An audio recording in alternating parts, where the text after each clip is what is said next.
You are watching a Fact TV presentation of the town of Swanzey. Okay, we'll open the meeting May 23rd, Board of Selectmen at Whitcomb Hall. Make a motion we approve the regular meeting minutes of May 17th. Second. Motion's been made and seconded to approve the May 17th regular meeting minutes. Any further discussion, additions, deletions? Hearing none, those in favor? Aye. Aye. Make a motion we approve the non-public meeting minutes of May 17th. Second. We have a motion and a second for the non-public meeting minutes of May 17th. Any additions, deletions? Hearing none, those in favor? Aye. Aye. Make a motion we approve the consent agenda. Second. A motion has been made and seconded to approve the consent agenda. Any additions, deletions? Hearing none, those in favor? Aye. Aye. Public input.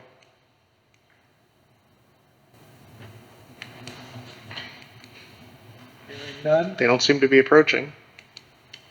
Michael Jasmin, Code Enforcement Officer. So we've done some discussion about Ashley in her office for rec department, of course. I was asked to check to see what it would take to revamp the newly finished offices in Town Hall, second floor, like we talked about. Maybe at least $6,000, to $8,000. And the other problem, of course, is that we're really busy right now in summer. We've got a lot of town projects and things that I'm kind of in charge of in one fashion or another. I don't have access to DPW crew or the rest of it. It seems to me that the real sticking point, if I'm not mistaken, is the curio cabinet in the office down below. I think very quickly, very inexpensively, I could build a protective box around that in a couple of hours, and it would take care of any damage that would otherwise be concerned with suck. It is attached to the wall, it's part of the building. Ashley herself is concerned about damage it might suffer, and she endorsed this idea. So, with your permission and cooperation, I'd like to build that box, get her moved in there. She's still working on her kitchen or the conference room that's actually still very popular in town, still used daily more than once. So we don't want to lose that because it's important. Putting it upstairs in that area, over that area, it's going to make it very hard to access for a lot of folks and start to realize when I see who's using the conference room every day. We're paying a lot more attention to it now that it's a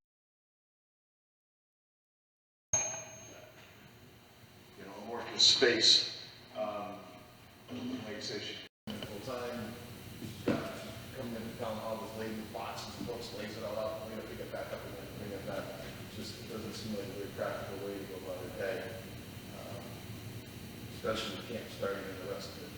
So we could try to go, I'll ask if we can go back to the original plan and put in that front office to make protective cases out that we're doing anything to make sure all the activity stays in current condition. And then maybe in the winter we can go back to the plan so that we can think a little more clearly about what we may do and how we may do it.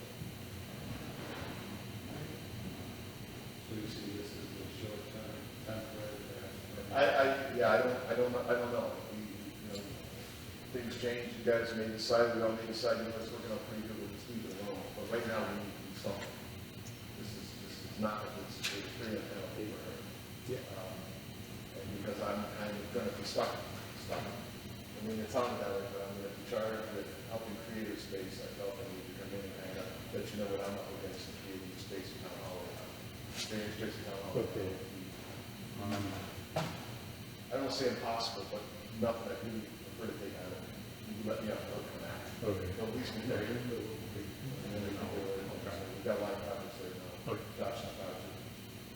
This is tons of stuff. It's going to be another year. At the end of the year, when we do the town report, where it's going to be another year where we look back at a whole lot of it. And we're only halfway through. We've still got 3 quarters of the year to get done in the last 6 months. So when we get the box, we put it around the curio. Yeah. That's temporary type of place. Yeah, we'll paint the same color to the wall so it looks as ugly as possible, but it's just temporary and protected, and then we can figure out when we have more time to do so.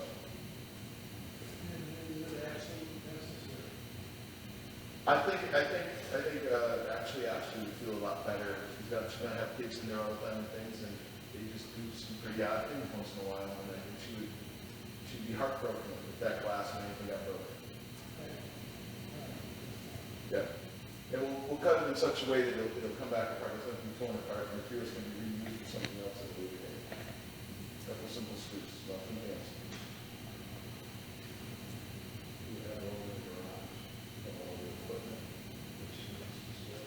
Well, you guys gave her permission, and I worked it out with Deputy Chief Matson, and she put a lot of it in the basement. So far, so good. You know, and everything's a work in progress. I mean, I didn't expect when we did the revamp of town hall, I didn't expect that the conference room would still be as integral to our daily workings, but it absolutely positively is. It's really shown itself to be a valuable space that we cannot lose. So, you know, yeah. Yeah. So I think, you know, as we continue to do these things, we learn more about what we do as it relates to the spaces that we create. Which is just good. So that's where we are. So we'll learn about this space and how practical that this space may turn out to just be a dreadful place where it didn't work out at all. But at least we'll know.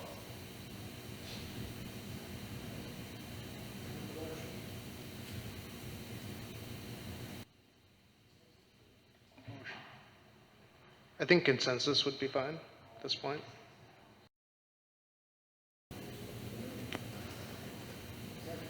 Appreciate that, guys. Thank you.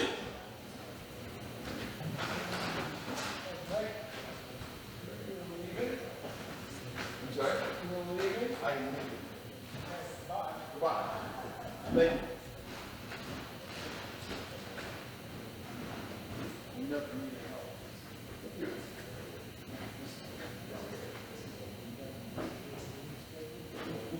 We do. June is coming.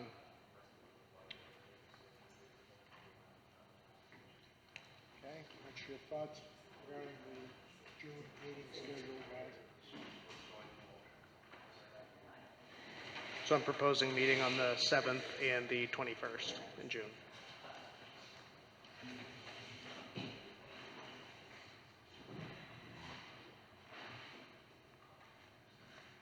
The 21st Is that not right? or the 28th? I was proposing the 7th and the 21st. Did you prefer the 28th? When did you change this? I don't think I did. 14th and the 28th, no meeting. Right. Oh, sorry. I think we were saying the opposite. Yeah, yeah. What you said.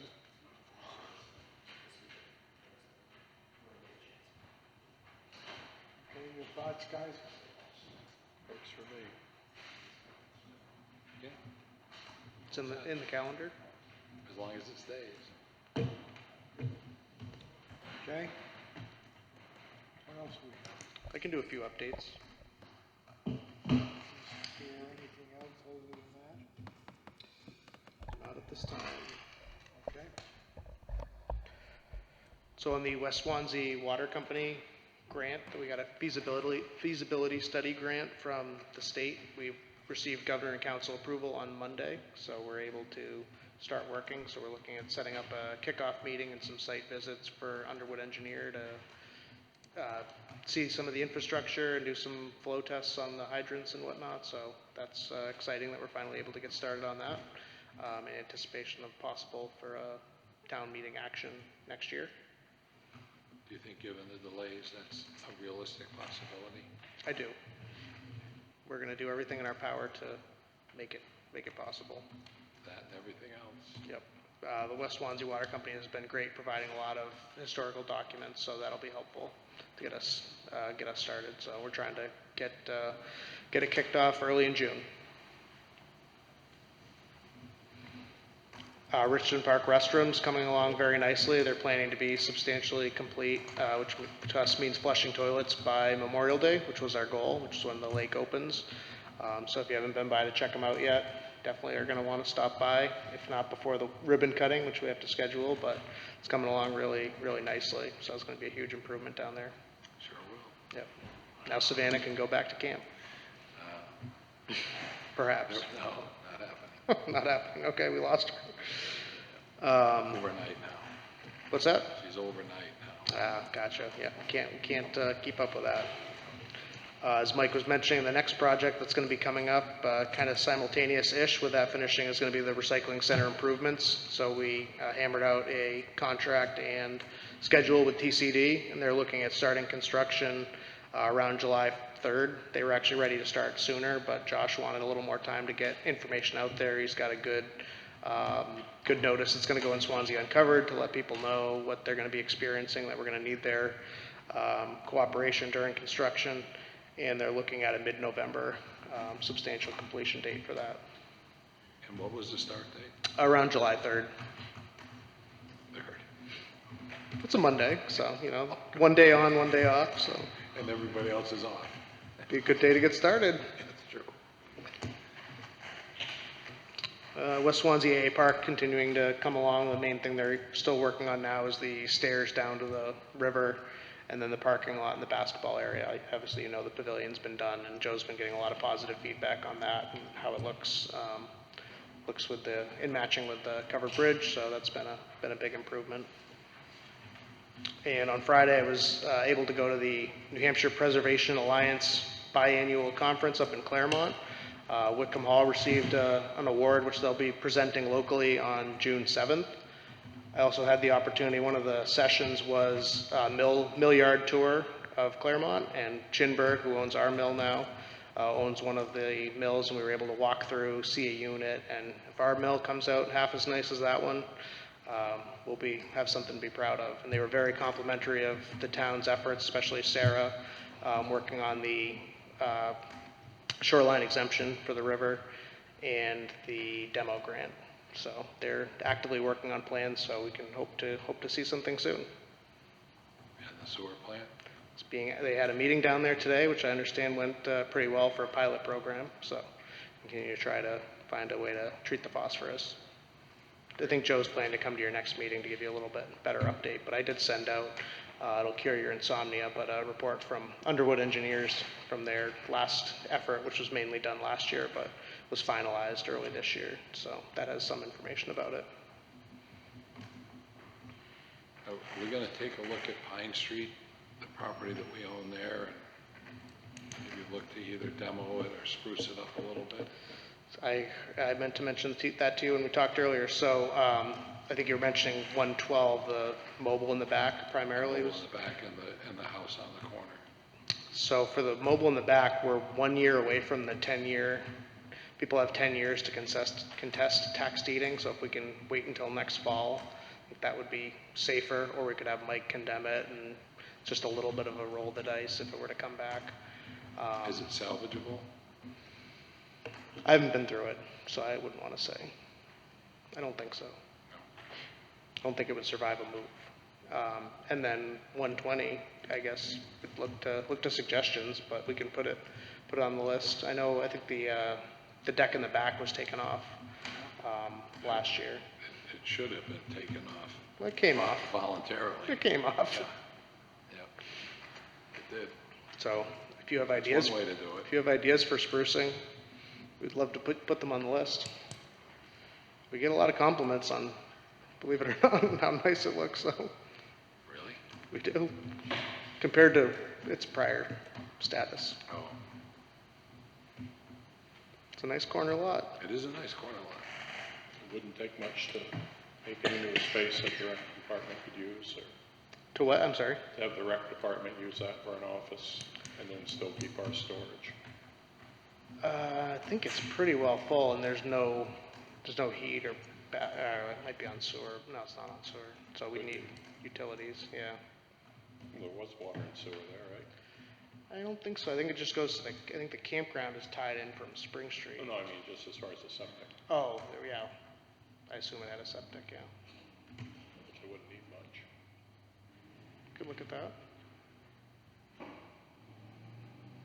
Either that or Cutler School. There's an idea.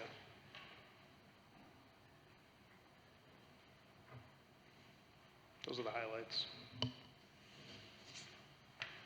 All right, so now what are we doing? We've got 45 minutes. Recess and greet our guests as they arrive.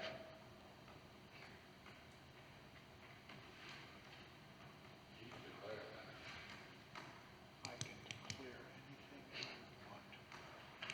Except for the time.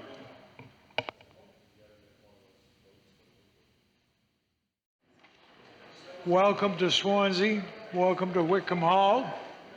It's a hell of a nice turnout tonight. We appreciate everybody getting together. We thought it was a good idea, and this was something that Mike Branley had suggested, in getting together with the providers, the ambulance providers, and the towns that they serve. So without further ado, I'd like to turn this over to Mike Branley, and we'll take it from there. Thank you, Mr. Chairman. We do have some mics positioned around, but we don't have enough for every table, so if you could either try to speak loudly or we can try to get a mic around to you, we would appreciate that. Good evening. As Chairman Colby mentioned, my name is Mike Branley. I'm the town administrator in Swansea. I'd like to give a brief overview of what led to this meeting and why many of you were invited to be here tonight. After that, we'll do some brief introductions, basically just ask people to identify which community they're with, and also the organizations that are here. We've scheduled time for both Rescue Inc. and Cheshire EMS to have an opportunity to speak with the group here for a few minutes. And then finally, the municipalities present will have an opportunity to discuss if we'd like to have another meeting like this, if we'd like to plan any other next steps. While this is a public meeting of the Swansea Board of Selectmen, it's not a public hearing, and the purpose is for a discussion amongst, the entities and the communities present. So for background, on May 1st at 5 p.m., like many of you, I received the call that Deluzio Ambulance, which was our contracted primary ambulance provider, like many of you, was ceasing operations in the next few days. And that Rescue Inc. had agreed to basically fulfill their obligations, which for us meant being our primary ambulance provider. I promptly, I think around 6 o'clock, reached out to Chief Hazelton. We spoke briefly. He confirmed what I was told was true, and we set up a meeting for the next day. During that meeting, we discussed, various operational items, how are things going to work, but what's relevant to this meeting is that Chief Hazelton said Rescue Inc. would be providing that service for 30. He was pretty confident it would be 90 days. But longer than that, they needed a commitment from most, if not all, of the communities involved. I won't speak for him, and he'll have an opportunity to speak to you, but my understanding was that it would take most, if not all, of the Deluzio communities to contract with Rescue Inc. for it to be viable for them to, they need a location, set up operations. So what crossed my mind immediately is, all of these towns just heard that their ambulance provider was closing. They might rush into a decision, and I thought it was prudent to reach out to you, basically to let you know that that decision might have consequences. It might limit other communities' options. So fortunately, we had a board meeting that week. I mentioned it to the select board, and they thought it was a good idea, which led me to reach out to your communities. So basically, we have two contracted options right now. Cheshire EMS and Rescue Inc. There's probably other options, but those two options are the contracted options we're looking at. The other thing that led to this meeting was in that first meeting, Chief Hazelton mentioned that something like this is something that they do with their communities in Vermont, but I thought it was worthwhile to kind of spearhead and get this meeting organized. We also thought it was beneficial from the communities to hear from both providers kind of in one venue, hear the same information, try to avoid misinformation. Swansea's goal of hosting this meeting is to help share some information and let the communities involved know that their decisions may impact their neighbors. So with that, I'm going to list off the communities and some of the entities that are here. Again, just to save time, we're not going to go around the room, but if you could just, when I name your community, just kind of raise your hand so folks know who's here. That always happens. Town of Harrisville, thank you for coming. Town of Marlborough, thank you. Town of Gilsum. Town of Sullivan. Town of Richmond. And Town of Stoddard. Spread around. And then we also have Cheshire EMS, Rescue Inc., and some of our friends from Cheshire Medical Center also are joining us. So with that, like I said, we're going to have an opportunity for both Rescue Inc. and Cheshire EMS to give some information, answer some questions. Can't necessarily, answer every hypothetical. A lot of your local issues you might have to deal with on a one-on-one item. But with that, we're going to do a brief presentation. I believe Rescue Inc., I told you guys are up first. Is that right? So I'll get your PowerPoint keyed up, and Chief Hazelton, the floor is yours.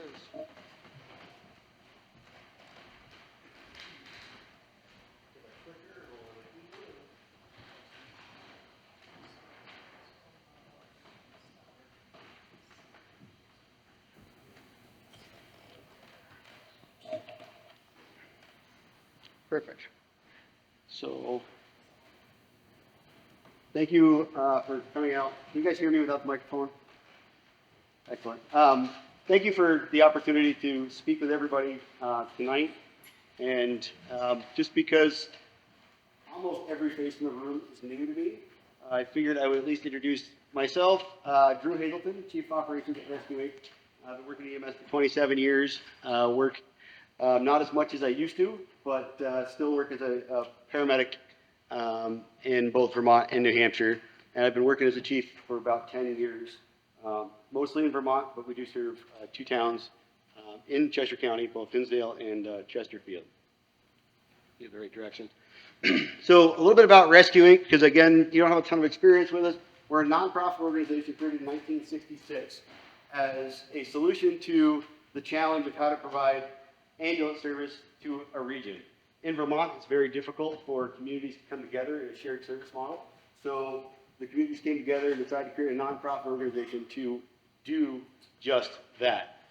In 2004, we extended up into the West River Valley area at the request of Grace Cottage Ambulance, who was struggling to serve those communities.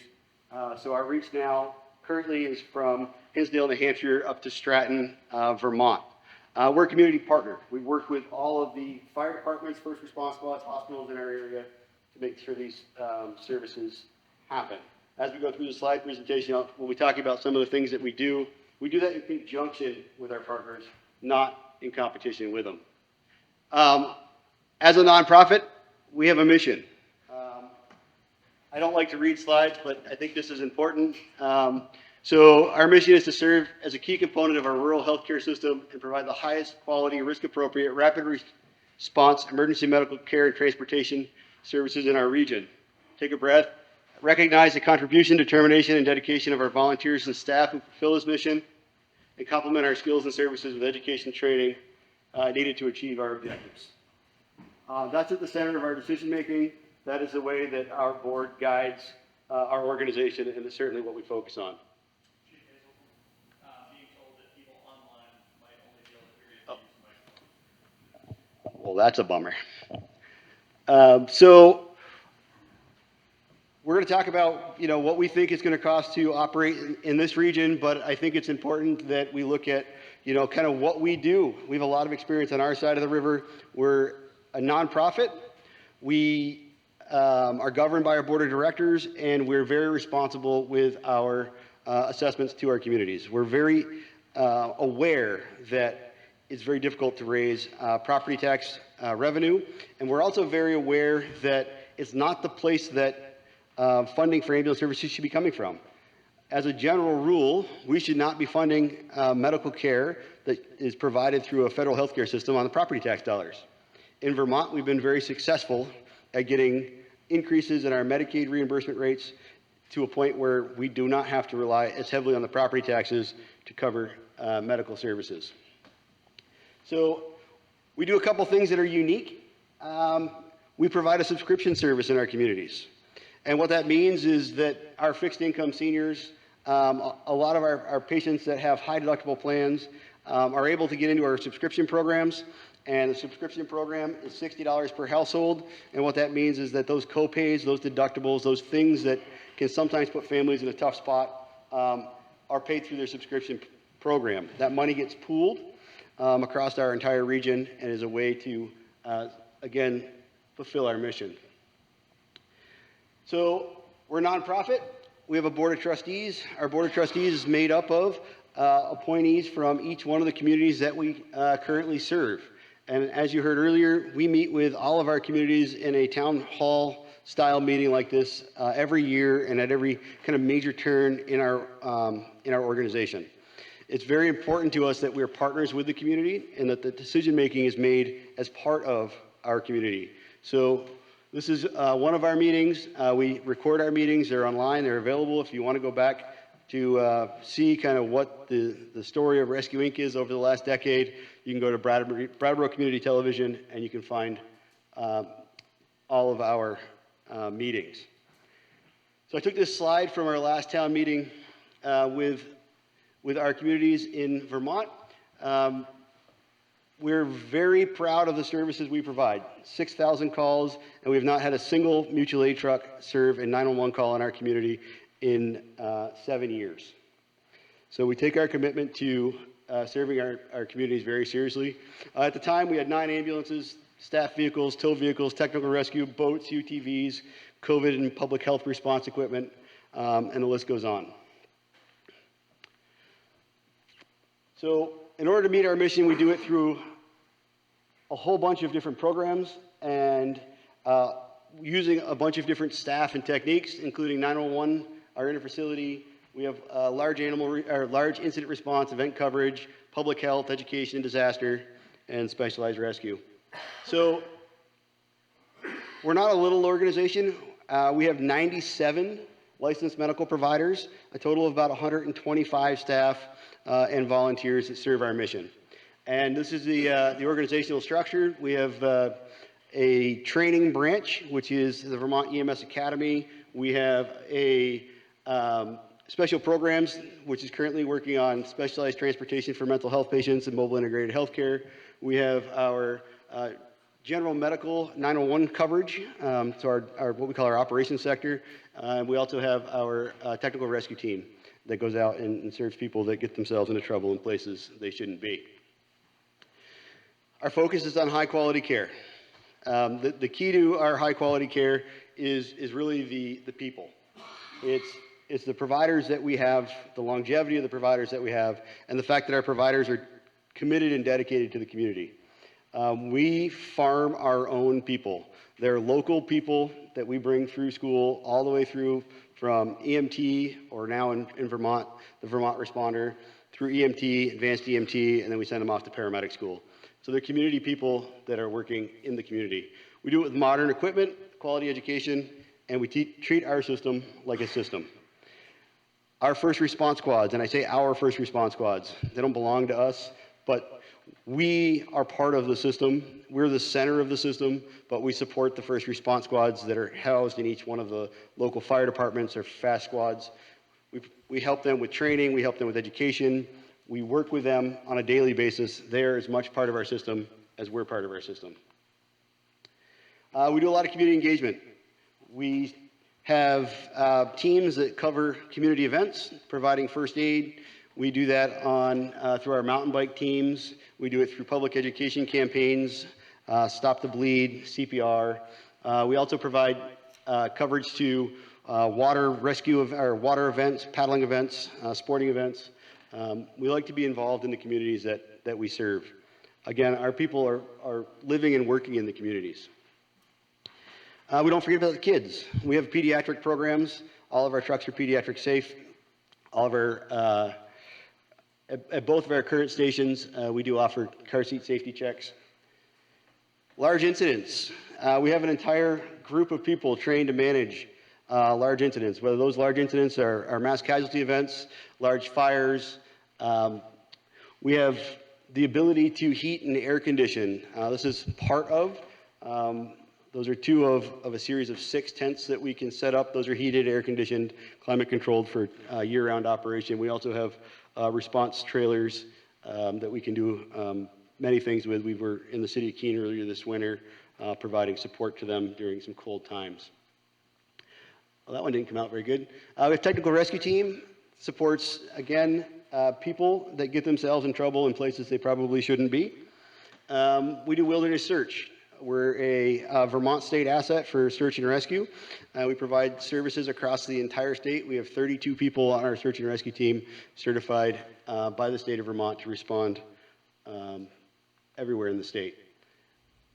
We have a high angle rescue team. Our high angle rescue team specializes in everything from low angle slope rescue to highline operations or rescue out of waterfalls. We have a swiftwater rescue team. We are a type 2 asset for the state of Vermont. We're a federally deployable type 2 for FEMA Region 1. And we currently are running a series of 6 power boats and 2 non-power boats as part of our swiftwater and flood rescue responses. We provide ice rescue to the region. So again, if people decide to get themselves jammed up, we want to go. This becomes important later in our discussion. We spent 2 years, 2.5 years, maybe it was 3 years, with pandemic and responding to the pandemic. Our COVID vaccination team, we stood up statewide. We operated in every single county of Vermont. We operated at 160 different towns, over 62,000 doses, including 5,000 home visits in every corner of the state. Our logistics team managed to stand up an operation that covered every single square inch of Vermont in order to make sure that we were able to deliver to farm workers, schools, and correctional institutions all over. When the COVID treatment came around, we also got tapped to be the provider for Vermont hospitals that were overworked in monoclonal antibodies and other infusion treatments. We staffed 6 hospitals for 7 months. There were regions of Vermont, for example, Rutland, St. Albans, St. Johnsbury, UVM Medical Center, Brattleboro Hospital, where if you were receiving COVID treatment, it was being done by rescuing providers. We stood up entire wings of hospitals, as well as mobile infusion trailers that went from nursing home to nursing home. We effectively shut down the spread of the Delta wave in nursing homes in Vermont in just under 2 weeks. We did that with staff that we brought in from all over the country. In between things, when we got bored, we spent a lot of time COVID testing. We were working on our unhoused population, trying to make sure that we kept those people safe that were living in congregate housing situations. We did home visits, nursing homes, and certainly plenty of public access testing. So with that, we were very fortunate. We did not receive a ton of direct COVID funding, but we did a lot of work during COVID. We had 7 teams on the road every single day, traveling to all corners of the state. And we were able to take some of that revenue and make some investments. And our big investment last year was to open the Vermont EMS Academy. When we looked at what was happening in EMS across the state after the pandemic, which was a huge challenge not only from an operations perspective, but it was also a huge challenge from a staff perspective. Nationwide, you can get on the internet and you can find ambulance services that are struggling right now with personnel management, and a lot of that is due to what happened during the pandemic. We all put our heads down, we bowled our way through it. We all went home with uncertainty, whether we were bringing a disease home to our family, to our elderly parents, to our young kids. Ambulance services got through the pandemic through just will. But what we're seeing now is a reduction in overall workforce. In Vermont, and I'm sorry, I do not have specifics on New Hampshire, I spend most of my time in Vermont, we saw a 35% turnover year over year in EMS providers in the state. Our next greatest challenge in EMS is personnel. Our next greatest challenge in healthcare is personnel. There are representatives from the hospital here, and I'm sure they will agree that they struggle to find personnel to fill the ranks in the hospitals. As our hospitals are struggling, they're shifting more burden back onto EMS providers to transport patients further to specialty care because things are not available. Our greatest challenge was workforce. As a nonprofit, we had the opportunity to take the one-time funding that we received through the hard work of our teams and invest it into building the Vermont EMS Academy. Recently, as part of what we're doing over here, we've opened a branch in Keene, and we'll be continuing to provide those services here as well. Some of the programs we offer through our academy: EMT, advanced EMT, critical care, paramedic. Paramedic education is not quite available yet. We have nursing programs, phlebotomy programs, technical rescue programs. This year we've run animal rescue, boat operations, confined space for rope rescue. We've run Stop the Bleed, ACLS, PHTLS, PALS, PEP, any other alphabet soup you can think of. You can get on the website, vemsa.org. There's 120 classes listed, and we've started filling the calendar for the new Keene location. Part of what we do is high-fidelity human simulators. So our academy has both adult and pediatric high-fidelity sim, allows us to have our providers work through the call from beginning to end. The lifelike mannequins breathe, have expired carbon dioxide, have pulses, blood pressures, and even tears if you cause them pain. They respond to our treatment, and they're the best possible way to train people that are getting into EMS and provide quality assurance to providers that are in EMS without actually working on live patients. Our ambulance simulator is pneumatically controlled. It moves, shakes, does everything that an ambulance does. It has road noise, vibration, lights, and you can even get a flat tire if we need it to as part of the simulations. If you're ever up for it, I encourage you to go to our Newfane location and check out our sim. So you heard a little bit about why we're here, and the backstory to why we're here is, I think, been pretty well explained. In a very short order, it became pretty obvious that Deluzio Ambulance was not going to be able to continue meeting their obligations. As a long-term partner, we've been working with Deluzio for 50 years. We've backed them up, they've backed us up. We've, in a lot of cases, shared personnel. They reached out to us and said, hey, is there any way you can help us to make sure that there is a continuity of service and to help make sure that the employees of Deluzio Ambulance livelihoods are taken care of. I can't say enough about how welcoming Keene Fire has been.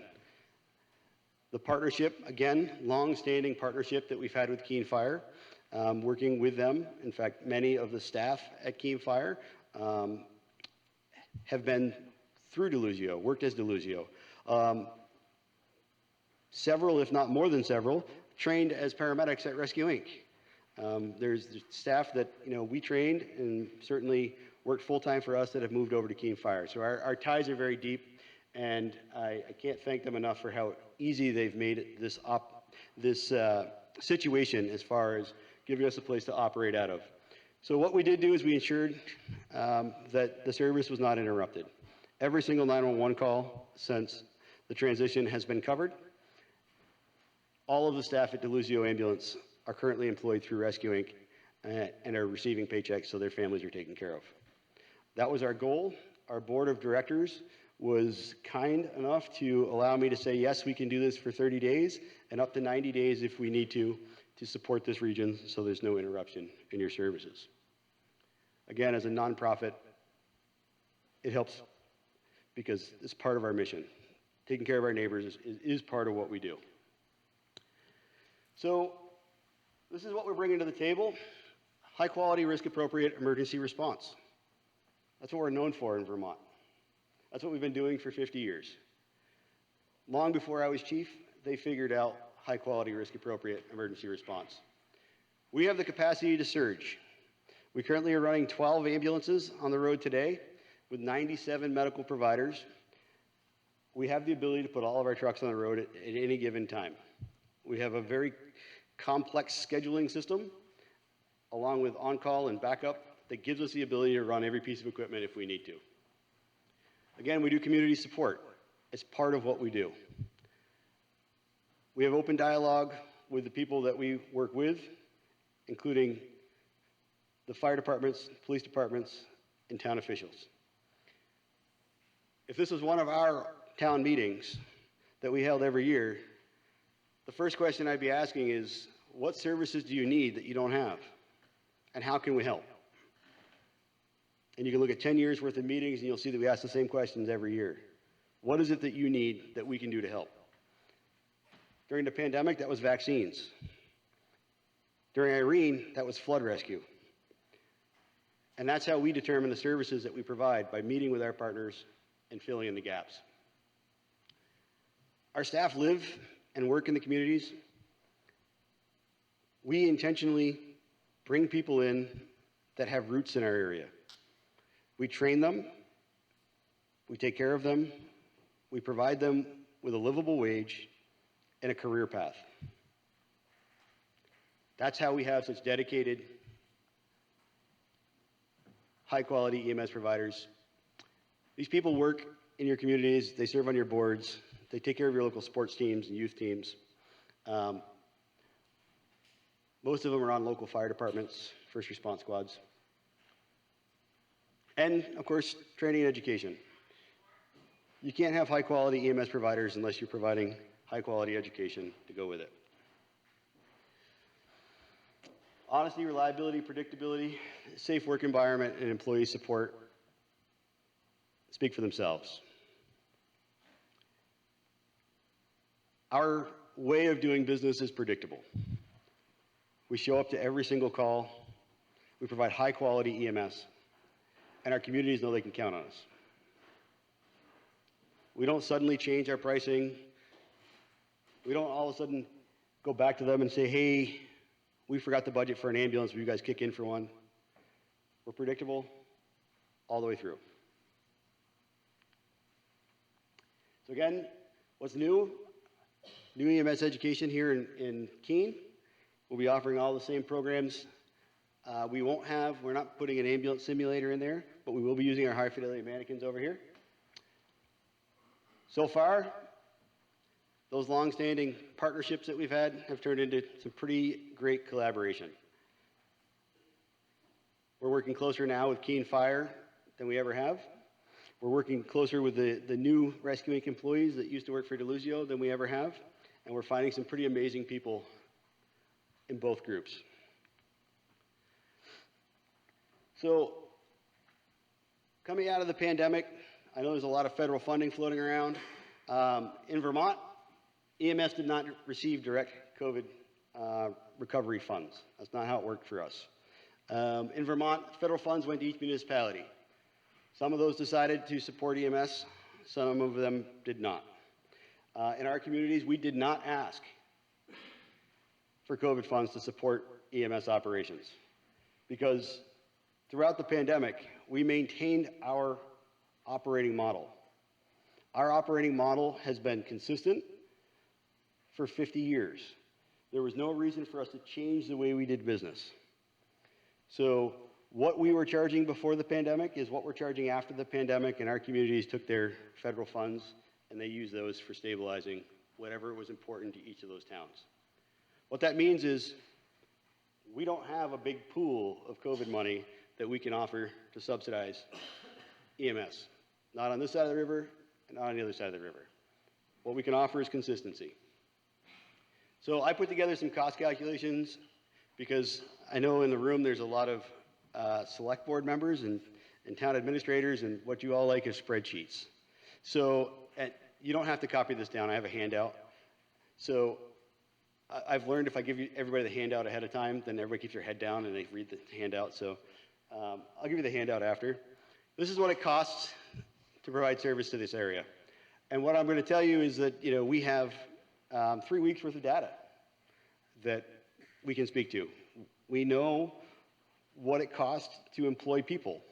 We know what it costs to run ambulances. Those costs don't change on this side of the river or that side of the river. We know what it costs. This is what it is. It's going to be 1.6, a little over, to run an operation over here to support the needs of the communities. So what we ended up doing for revenue calculations, we have a little bit of data. a little bit of data. You know, one piece of data is not a trend, but 18 days worth of data is what I have to work with.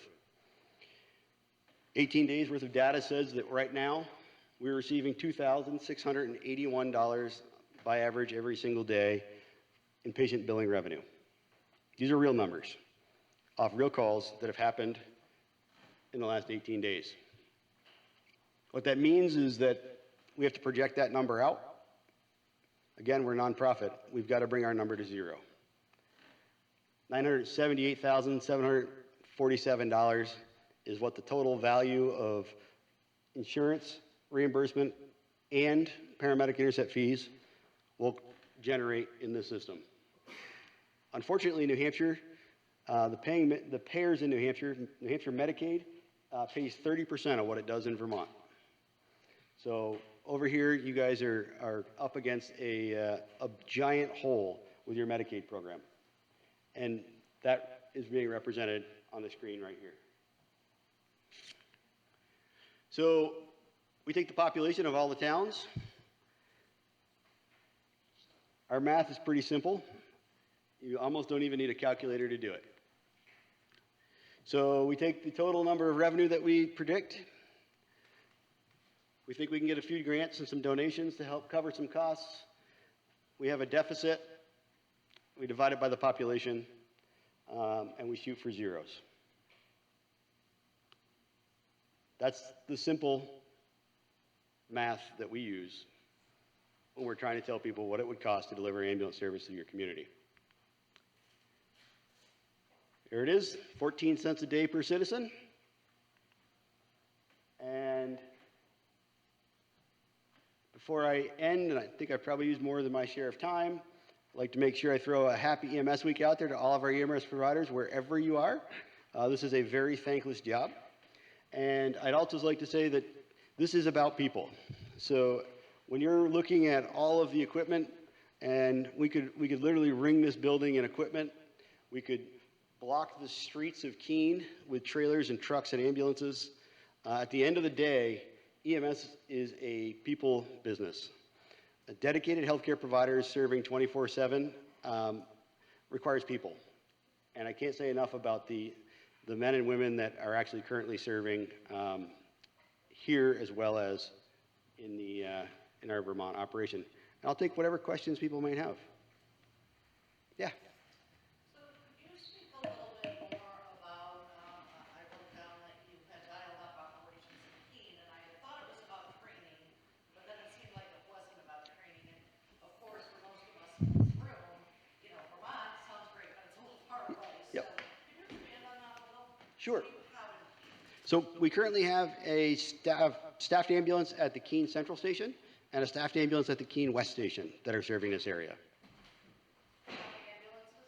Do you have actual ambulances there? Yes, How many? there's one in each. Yes. And is that, are you considering that to be an exploratory venture that you just started? How long has that been going on, or do you think that's sustainable? So we moved those trucks over on, what date? May 1st. We moved those trucks over from Brattleboro. They're currently staffed by the same people that were running the Deluzio ambulances, so it's the same exact workforce. They're just running different trucks in a different color uniform. Yep. And again, we're doing that with support from Keene Fire. Yeah. The 90 days, I would assume that your board of directors is going to be looking to see how many contracts you can obtain in order to see if it's a viable solution? Yeah, so we're a regional service provider. The only way that, and the lead-in was really good, and I should have emphasized it more, we can provide service to a region because there's a cost to having equipment and personnel, and we need a certain mass of call volume as well as a certain population in order to make that viable. So the idea behind letting you all know that we would be here is to fill in the gap and allow for this conversation to happen. So we wanted to make sure that nobody was stuck at midnight on the 1st of May having to make a decision about whether they got 911 coverage or not, but rather have some time to look at what does the data show and what can our decision-making be? So we are here now. Again, we're not sending bills to anybody. That's being funded from our Vermont operation to be here, to give you all time to make a decision as to what you want to do in the long term. So does that answer your question?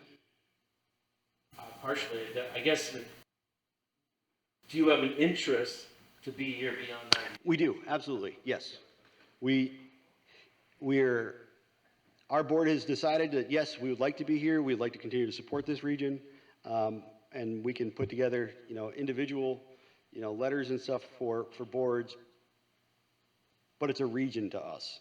So we would need the support of the region in order to make this work. Knowing that there's a lot of factors that go into,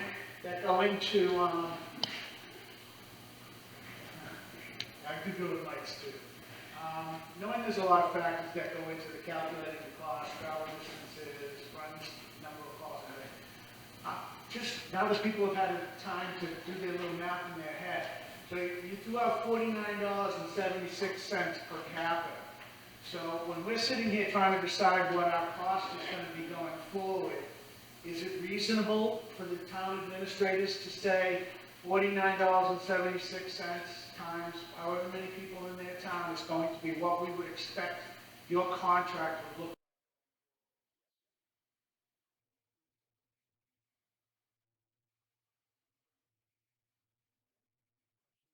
like? Is that prorated?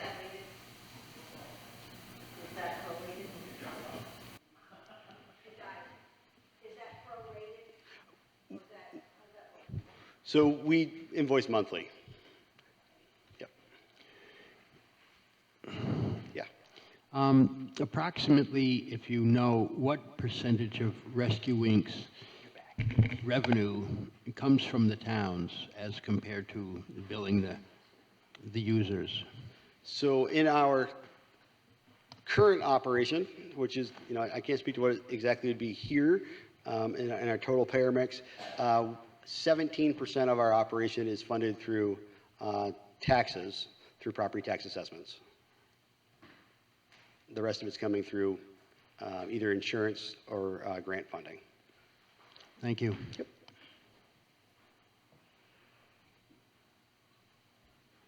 Was that rate that you had said, the 49.76 or whatever, does that currently account for you having all of Deluzio's staff and you retaining them? And there's an add-on to that question, is retaining them going to be somewhat dependent on how many towns you get? Like, my thought is, I'm making this up, right? So I'm in Stoddard, they're in Richmond. Richmond says, no, we're not going. Now, all of a sudden, to maintain, is the price going to go up, or do you not have thoughts on that yet? So the way the math would work, we still would have to have 2 staffed ambulances if we lost a town. So yes, the price is dependent on the number of towns that decide to come together as a region. Things that I also didn't mention is in our costing, we have not only the cost of today's operation, but there's also replacement costs for the ambulances that were built into that slide. And when the sheet goes around, you'll see that, because it's important to understand that ambulances and ambulance equipment is expensive. And from the day you put a piece of equipment in service, you should be funding the replacement of that. So in our cost, there is funding and replacement of all of the equipment necessary to serve this area. So it's a comprehensive number. There isn't a change in 2 years when we need a new ambulance. That is funded as part of our overall assessment to the towns. And it's the same way we do it in our Vermont operation. Yep. Yeah. This may be a bit redundant, but I'm going to go over what my 2 colleagues here said. If you use the math of 49 times the population, that's basic. We did some quick math here, so if you use 49 times our population, our contract price would be $61,000 roughly.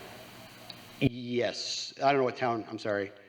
Richmond, I'm sorry. So yeah, based on the population number, we use the census population numbers. So if that's what, yep.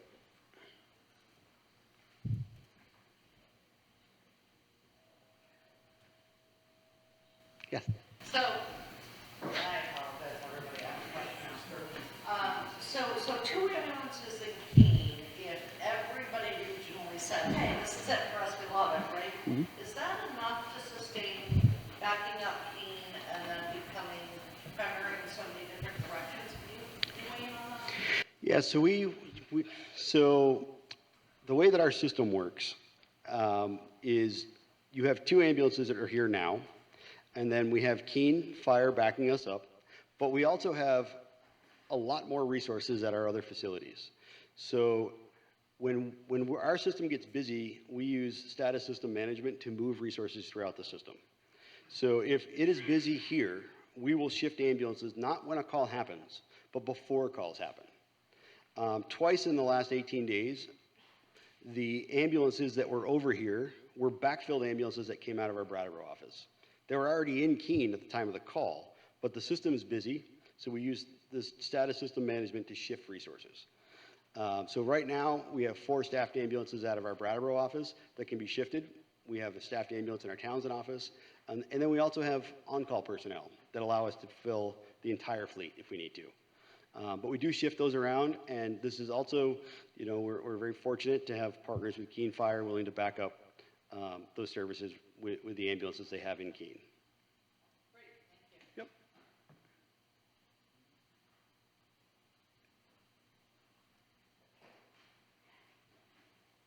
I think that's all of them.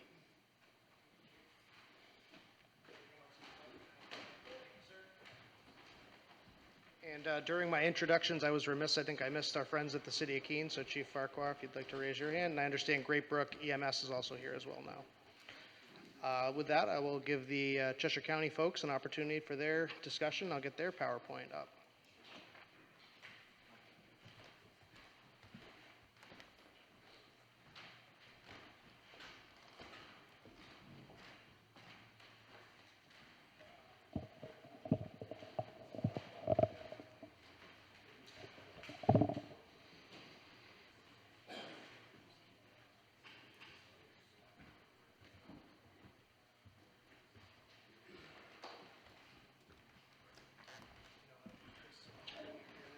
The boys are going to be working it, so. Chad, do you want to come up and just take this, and Chief?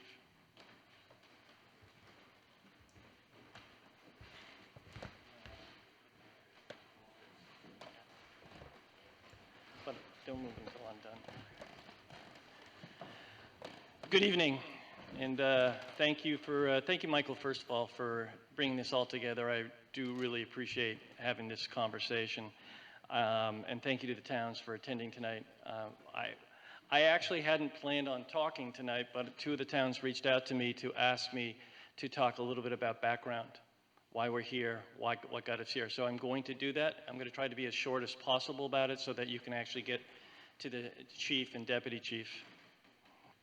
Because it's our hope to be able to tell our story, our narrative, as to who we are and what we can do for you and how we can meet your needs. Most of you know us already. We've been here for, over 200, almost 250 years, over 250 years. You know us because of the nursing home. You know us because you've had a loved one at the nursing home. You've had somebody that worked, you may have worked there. You would know us because you may have had a guest that stayed at our Department of Corrections. Or, the sheriff may be patrolling your community already currently. And so we've been part of the fabric of your community for over 200 years. And there's a significant and positive history involving the County Cheshire and local fire and EMS agencies working together to find a service solution. Tonight, I'd like to go back about 3 years ago, and I you know what? I'm excited. I'm excited that Rescue Inc. is here today. I'm excited that they've brought this forward, because when we walked through the door 3 years ago, there was a level of crisis that was going on in this community and statewide. I mean, think about it. 3 years ago, 40%, even to this day, 40% of calls not being answered in the state of New Hampshire. That's the number that I was told. Last year, interfacility transfers, that the hospital, due to a multitude of reasons, lost 3,500 days of bedtime. We're not being able to move people. So 3 years ago, we were approached by the DeLuzio family to see if we could help them with some pumps and some IV pumps and ventilators for their ambulances. We said, of course we can. Of course we can. And $70,000 later, they had those IV pumps and those ventilators. And we took it out of the CARES funding that came from the prior administration. Funding was utilized to assist with their request. In January 2021, we thought, let's go back. And we set a meeting up with the DeLuzio family to see how else we could help them with their ambulance service. It was at this meeting where the county was asked to take on their business. And in their own words, they said, buy us out. The DeLuzio family felt at this point in life this was the best decision for multiple reasons. DeLuzio stated publicly that the ultimate goal of those discussions was to close the operation and absorb DeLuzio operation into the county EMS department. The purpose was to replace the DeLuzio ambulance service as an entity serving much of Cheshire County once the DeLuzio's operation ceased. Early on in the discussion, we reached out to Cheshire Medical Center to meet with them, to make them aware that we were looking at purchasing DeLuzio, and if that was to occur, would we be able to take on the IFT contracts, being something is it something that we could pursue? At the time, we were met with a willingness from Cheshire Medical Center to negotiate, and over the next year and a half, as we worked to purchase DeLuzio's, we continued to work with Cheshire Medical Center so that we could purchase the IFT contracts and also get everything in place so that the 911 contracts that would happen and the IFTs, it would be a seamless transition. When the purchase did not happen, and because we had been in development of the ITF contract, Cheshire Medical Center, again, with the hopes of purchasing DeLuzio's ambulance service, we mutually agreed to continue our discussion if we decided to develop a regional EMS service. We still were trying to work through if we were going to move forward with this. Yes, we fought hard, actually. We worked with Senator Shaheen, we worked with Senator Hassan, Congresswoman Custer, and Congressman Pappas, who's not even in our district, to see if we could get funding here. Because when the CARES money came out, it went straight to the state. And we didn't have the opportunity. We were grateful for any money we got, but we did not get the money directly so we could get it out to communities. We fought, we were able to get monies. Our first intention wasn't the EMS. Our first intention was to get monies out for small businesses. Over $1 million went out to small businesses and nonprofits. When everything was said and done, it was closer to $2 million with the second round of monies that came through for us. We also sent $1 million back to the communities. The city of Keene received almost $250,000 that they could use however they choose to, on top of the monies they received directly from the American Rescue Plan funding. I could go on and how we utilized that money, but one of the ways we did it is we felt like at this point we could utilize it to help us set up an EMS system, build an EMS system here in Cheshire County that could support, not take over, but support and evolve over time the ability to care for people that are in need and are having crisis, a level crisis emergency.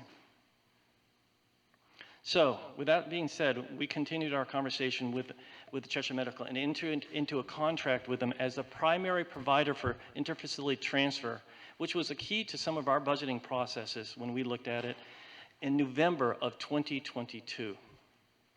So just a few months ago, 6 months ago. Part of the IFT contract was to develop a 24/7 wheelchair van service. Not wanting to compete with services already in place, we worked with and helped a local provider, SmartRide, to grow, to meet the need. They're an amazing couple that has an amazing story. They have a great business plan and a vision for growth to ensure the wheelchair needs were, again, being met. We did that in about a 2 or 3, maybe a 3-week turnaround to make sure the hospital was getting the needs that they were requesting of us. And to this day, we continue to hear the praise of the smart work that SmartRide is doing to meet the needs that were asked of us. Going back to the initial conversation, the goal has never changed, and the county has undertaken everything possible to ensure EMS services for the county's towns would be available upon the delusion of DeLuzio. That day, sadly, has now come, and as a plan for and intended by both the Delusios and the county, Cheshire County EMS is now fully prepared to meet the EMS needs of any Cheshire County town that invites the county to submit a proposal for EMS coverage. After years of well-documented struggling EMS services, county communities can now utilize Cheshire County's EMS, a local, county-based EMS provider, to meet their citizens' emergency medical services needs.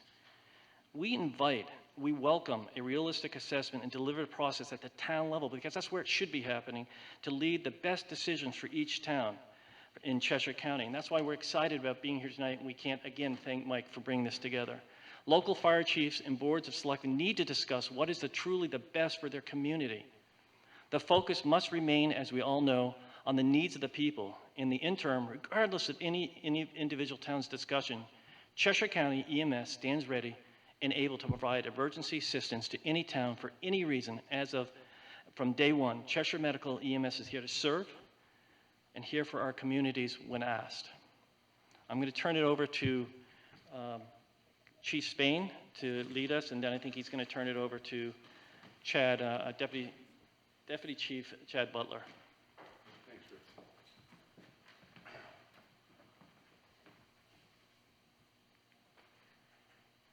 Bueller? How did you do it? He's my guy behind. It's nice to be here. I have to say, even though I look 200 years old, I was not here at the very beginning. So I'm just here and learning everything about the New England states.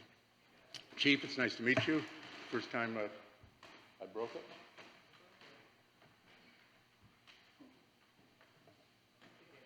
Okay. Okay. So with that being said, we're the new kids on the block. We came into existence November 14th. At that time, we started out with 2 ambulances, 24 hours a day. Since then, we've grown. As of this morning, we have run 897 calls. They've been some 911s. They've been a lot of IFTs. But we're here 24 hours a day. And as you look at it, our coverage is now 24/7, 365. We've entered in, the chief isn't back, with Great Borough to be our backup, and we're also going to assist him as needed. With that being said, you look at, how do you staff? How do we get this done? Well, right now, our minimum staffing is 11 a day. With the addition of Great Brook, it's going to be 13 a day. We will be staffing, or I shouldn't say I'm not staffing, but Great Brook will be staffing one of their ambulances with their ambulance, with their equipment and their staff in our station as our backup for 911. Now you look at it, how we divided that out. We've got 5 ambulances that function 24 hours a day. We've got 1 fly car that is right now at the paramedic level. We're in the process of setting up a 2nd fly car, which will be at a paramedic level. With that, how do we divide it up? Well, right now, we align 2 ambulances, 24 hours a day, to Cheshire Medical. The other 3 ambulances are available 24 hours a day for the 911. When we work with Great Brook, then it's going to be 4, 24 hours a day. So with that, as we look ahead, we look at, I think we went behind, well, okay. With that being said, what's our staffing? Our staffing right now, we have 46 personnel. Of that, we've got 32 that are full-time. We've got 14 that are part-time. As you can see with the breakdown up here, with the years, we've got a total of 658 years of experience. That's not only rural, it's suburban, it's inner city, it's everything together into a melting pot. When we look at this, you look at the EMTs, the AEMTs and the paramedics, we're still interviewing. One of the reasons why we brought so many people here is we are a government organization. We are able to offer a robust pension plan that's a state pension Secondly, as far as the benefits are next phenomenal. So what are we looking at? We're looking at a startup. We've only been doing this for 6 months here, but I'm proud of the staff, how they've come together, how they've worked together, and how we're looking for the future. Now you look at the staffing, we're going to staff on an as-needed basis. We're prepared for the regionalization. Next slide. We're prepared for the regionalization. We've got one substation right now, which is up at Maplewood Nursing Home. We're also prepared in the future, in cooperation with the communities, especially the fire chiefs, to actually have more substations. Because from the day I came here, the goal is between the citizens, between the fire departments, between EMS, to have someone there in someone's time of need within 9 minutes, 90% of the time. It's completely impossible to do that from our single location or our 2 locations. This is why we're looking at regionalization. This is why we're looking to expand. This is why we're looking to make sure anywhere in Cheshire County, the people have medical care in the time of need. As you look through this, and you look at, and the chief did a very nice job of breaking down his cost. Cheryl Tromley, who was our finance director, and I have worked tirelessly to look at the numbers for the communities, and the majority of the communities, when we look at it, it'll be 1 to maybe 3 cents a day per capita. We've got a couple outliers that may be a little bit more, but really it comes down to 1 to 3 cents a day. Most of them are in the 1 to 2 cents. We look at our station. Our station's new. We've got 7 sleeping rooms. We've got the capabilities to go to 14 sleeping areas if needed, bunk beds. We've got the kitchen. We've got the education program, which I'm going to turn over to my DC in just a second. And we've got the ambulances. Out of our ambulances, when we look at it, we've now got 6 that are state licensed at the paramedic level. In June, we'll take delivery of our 7th ambulance. So with that being said, I understand we have the 4th of July, et cetera. My intent is by July 7th to have the 7th ambulance up and functioning. The 8th ambulance, probably by the end of the first quarter of 2024. What's special about that is that will be a bariatric equipped ambulance. The beauty of it is with our ambulances, except for 2, which we purchased, everything is brand new. Cheryl has let us get contracts as far as the, make sure that the ambulances are functioning, make sure the ambulances are running. The only thing we have to do for the next 200,000 miles or 7 years is put wheels on it. We've covered everything to make sure that the ambulances are equipped, that the ambulances are functioning, and that's really what our goal is, when the tones go off, that we're able to respond. Now you talk about regionalization. Where I came from was big in regionalization. I was part of MABUS, Mutual Aid Box Alarm System. That covered 6 states. I was one of the people that went down to Katrina in command. We were able to put 900 firefighter, EMTs, paramedics for 6 weeks. We put over 500 apparatus there, and we had it set up. We were en route within 6 hours from the time we were dispatched. So we're looking, I'm very, very pro regionalization. I'm very pro working together, because we have to. Nobody in any situation can handle the increasing amount of ambulance calls. I think if you talk to any chief, whether they like EMS or not, they're going to say, where are the calls increasing? It's EMS. When I was at the National Fire Academy taking a class, I met with Dr. O'Neill, who was the president of the National Fire Academy. And in 2017, he said, Mike, 7% of the population will ever use an ambulance in their whole lifetime. Well, obviously, looking around here, a lot of us are living longer lives. We're living more productive lives. The statistics show that by the year 2030, that 7% is going to grow to over 20%. And I think if you look at the call volume going up, typically 2 to 3, maybe even 5% annually, it's due to ambulance calls. I can't address the severity, but I can tell you to a certain extent the severity is increasing. So we need to be on our toes. And as we look at this, we're prepared in the future as the volume increases to meet that volume. But we can't do it ourselves. This is why we worked with Great Brook at this point to help us out.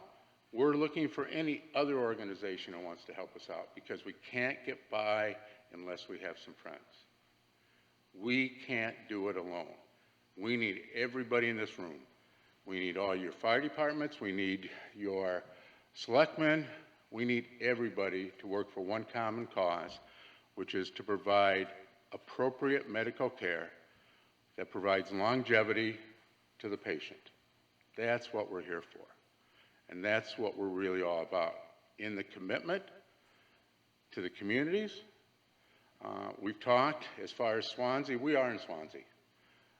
I've got the okay that we will commit one ambulance to Swanzey 24 hours a day, without question. If more is needed, then more is needed. But we are prepared to increase the amount of staffing as well as the amount of ambulances in cooperation with Great Brook at this point and potentially other organizations to meet that need. So with that, I'm going to turn it over to someone who all of you know, the Deputy Chief. He's been here. He was born and raised here. He's lived here. I'm told he's been in some of your homes. I don't want to go any farther than that. But he is the one who I rely on for telling me what needs to be done, how we work it here, and how we best do it. So I'm going to turn it over to Deputy Chief Butler.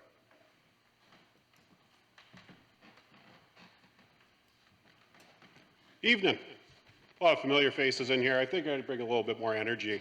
You guys are getting a little humdrum, falling asleep. I saw a couple people nodding off. You know, I brought a bunch of notes. I don't need them. Some familiar faces all over this room. A lot of us have worked together, we've trained together, we've learned together.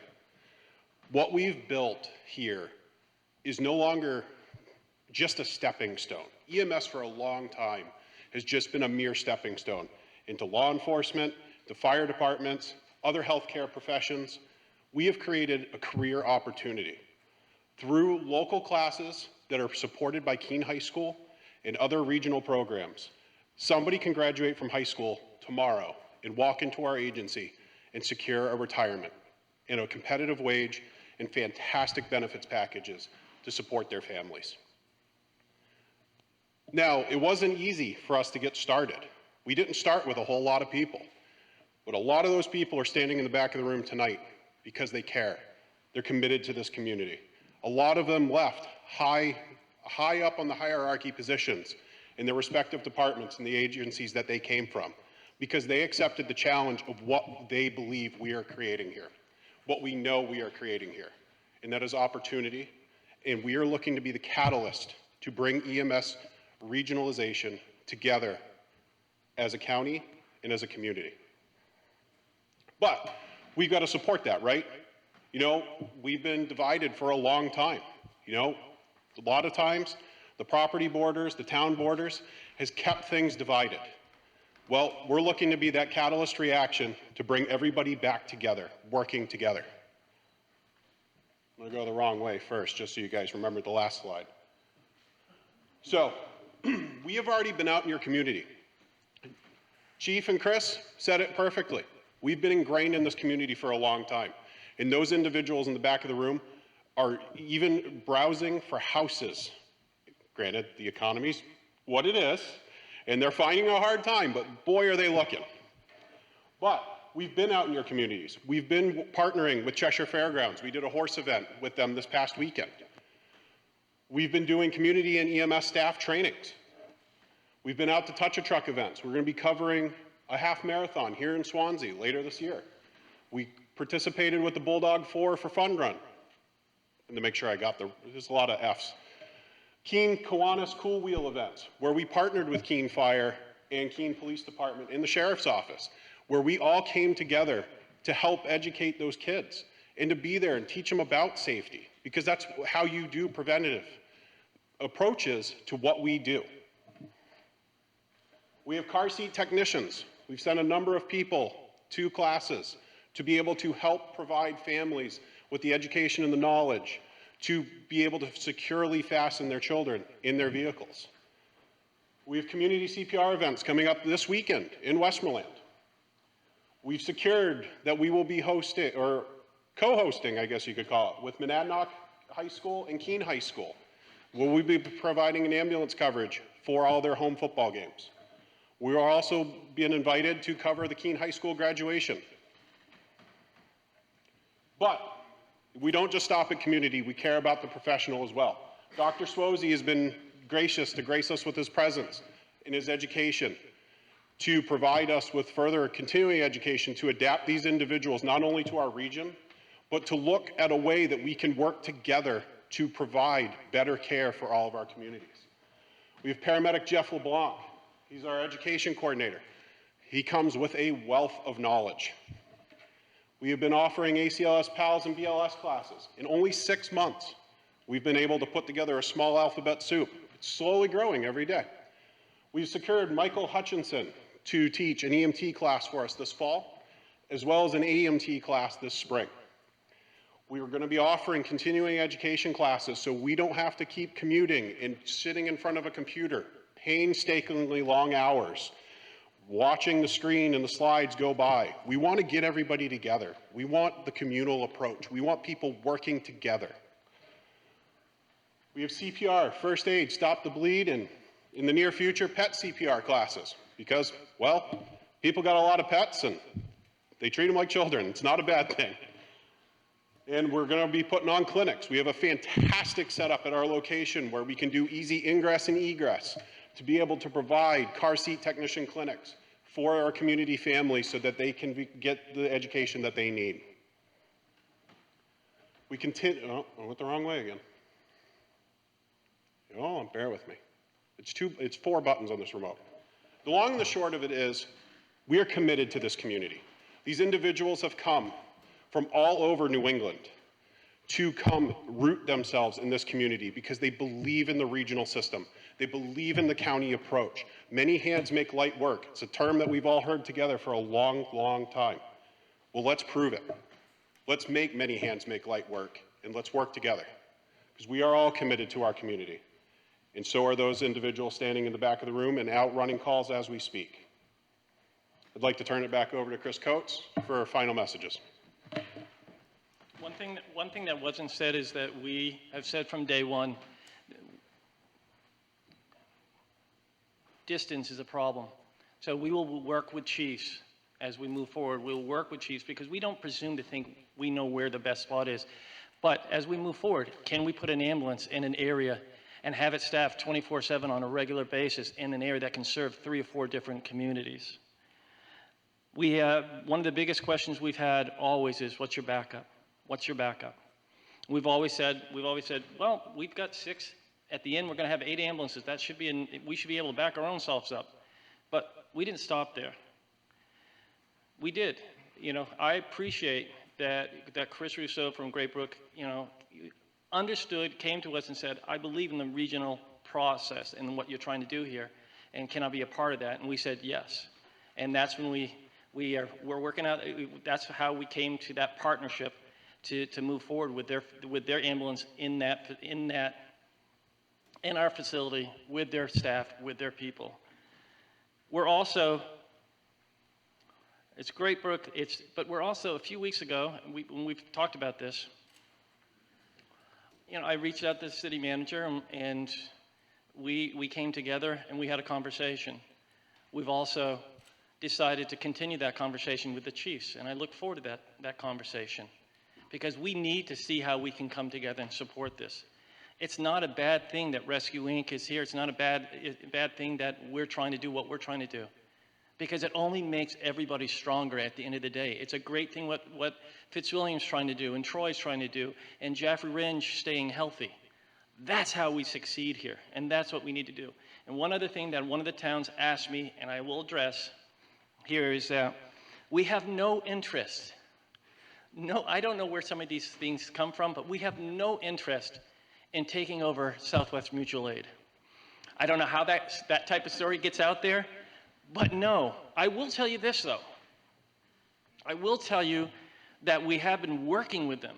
If you haven't been aware, we are upgrading our infrastructure in our communities for our sheriff's dispatch that goes out to 22 towns.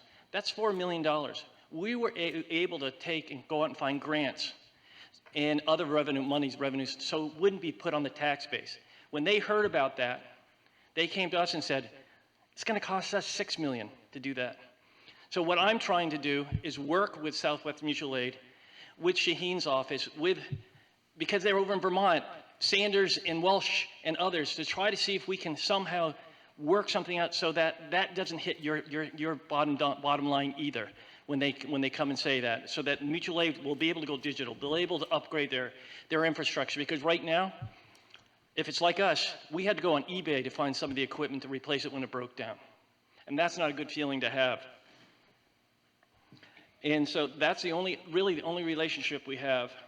And I look forward to trying to figure this out as we move forward, because it's never been our intention anything more than just trying to work together and develop something that we all work together. And I look to the chiefs for their guidance, because I'm not aware enough to know what their knowledge is and how they can guide us and guide Rescue Inc. in the city of Keene and whoever else that wants to be part of this journey with us. Thank you. One thing I would like to say, we brought up about the education. Prior to my arrival, they secured a grant for $200,000. The fall EMT class and the spring AEMT class will be free. It's designated and designed for fire personnel, residents, or businesses, etc. So, you know, as my deputy chief brought out, that we will be putting this out soon, call for applications. Right now, our goal is to teach the class at our Swanzey location, but depending on the size, depending on what we need, we may be looking at other locations. But this is what our goal is, and this is how we're going to do it, as a team, as an organization, as a county. This is what needs to do. Thank you. Questions? Go ahead. So maybe this should have been obvious, and you might have filled it in right now, but I'm not from this town. So 66 Lake Street that your house had is where, here in Swanzey? Correct. Right north Swansea. Just, you know, the guys are really bummed out. We share a property border with Dunkin' Donuts. I guess my question, with no disrespect, I love everything that I heard, but so you said you would be putting one in Swansea, but you really already got 5 or 6 here. Anyway, how many, I think I heard you say that you have a contract with Cheshire. How many are you using in transport that takes away from the number? Like, how many do you have in reserve that are truly true? Hey, I dialed 911, I need an ambulance. Do you have any idea? Right now, we have 3 ambulances dedicated to 911 service, as well as we have the 2 ambulances that are currently dedicated to Cheshire Medical Center. And then as soon as Breakford comes on board, which will be very soon, we'll be on point. And Not even in this room. Not too far from you. yeah. Where is it? Outside Hillsborough in a prairie. Our station is in Hillsborough, but we're going to be moving resources over to the Cheshire complex. But I like Hillsborough, that's closer to me. I mean, I guess that's one of my concerns, and I'm not necessarily looking for an answer to this. I mean, a lot of what I'm hearing from both is great, but you get into little towns that are much further away from Keene. Stoddard is where I'm from. Wilson probably is in the same boat, but I'm sure there are others. You know, we're a hike onto the other side of Keene, and I I want to be assured that we're going to set up and establish a service for our community that not only is cost effective, but the most important thing, that we dial 911 and we've got that, I think I heard your 9-minute goal, and your 9-minute goal for start from here is like not achievable. So can you speak to that? Come on up, Chief. So when I address the 9-minute, that's in cooperation with your fire department, with your citizens, with the whole group. And as I said, if, say Stoddard, if a couple communities in the area come on board, then we'll look at putting an ambulance there, 24 hours a day. I'm not saying in Stoddard, but in the area. Right, in the air, closer. Right. Because I truly understand the distance and the time. And when we look at it, I'm going to use Dr. Swanzey's statement that time is muscle. The soonest we can get there, the soonest we can get aid there, the better off we have. Am I correct, sir? Okay. I was close. So yes. And as we grow, you know, we are dependent as far as call volume. And as the calls increase in the respective area, that's where we're going to go to the local fire departments and say, can we put an ambulance there? Can we put an ambulance there 24 hours a day? Yes, we need sleeping quarters. Yes, we need sprinklers because you can't have anybody sleeping in any location without sprinklers. What can we do? I sure as heck don't know all the answers. But you all know your own communities. You all know what you need. And we need to sit down. We need to sit down at a meeting with the chiefs. I need to sit down and say, what do you want? Not only do you want from response, what do you want from education? And how can we do that to map everything out? Because that's how we sit here and are able to say what we're intending to do. We need everybody together. Thank you. Yes. I've got a question regarding the cost. So Rescue Inc. gave us an estimate of what they would be profitable, but yours seems unbelievably low compared to what. So my question is, how are you going to be profitable? Because I think the county commission vote requires you to be. And if you aren't profitable, what happens in that instance? Actually, at this point, Cheryl, could you answer that, please? Could you come up, please? Or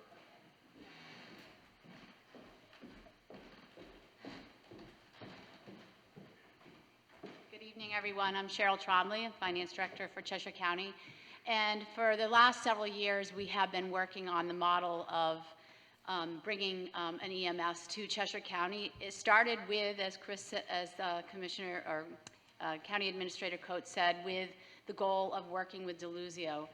So we realized that the balance between the interfacility transfers and the 911 is the mix of the funding to work towards the expense offsets of the overall staffing and setting aside monies to be able to replenish the infrastructure that we were fortunate enough to be able to utilize ARPA funds to build and get us to where we are today. I know there have been some questions as well in regards to the ARPA funds and what happens when they go away, but we never built this upon the fact that we would be utilizing ARPA funds for the long-term operations of the Cheshire EMS. We knew that going into taking on the towns that we would have to increase the prices that they were currently being charged with their prior contract. And so on a smoothing basis, we do intend to utilize those ARPA funds in order to help the towns ease into a higher contract price. However, it's not intended that these funds would ever be long-term because we don't bank on one-time monies to support the operations of county funding going forward. So I guess my question is, how accurate can your estimate be if you have only been in existence for 6 months and you know that those funds are going to dry up or those grants are going to expire? So we worked with a model, a business model like anyone would getting into something like this. We are government, so we are technically a not-for-profit as well. We're not looking to make money off of anyone, but we did our research. We knew the calls that were coming out of the Cheshire Medical for the interfacility transfers. We knew the calls or gathered the information for the calls that were coming out of the different towns. We then took the information from those to develop the staffing pattern that was necessary in order to serve those particular calls. If we don't receive certain towns, we will adjust accordingly. I mean, we'll adjust accordingly in growth, we'll adjust accordingly. We do this now with our nursing home.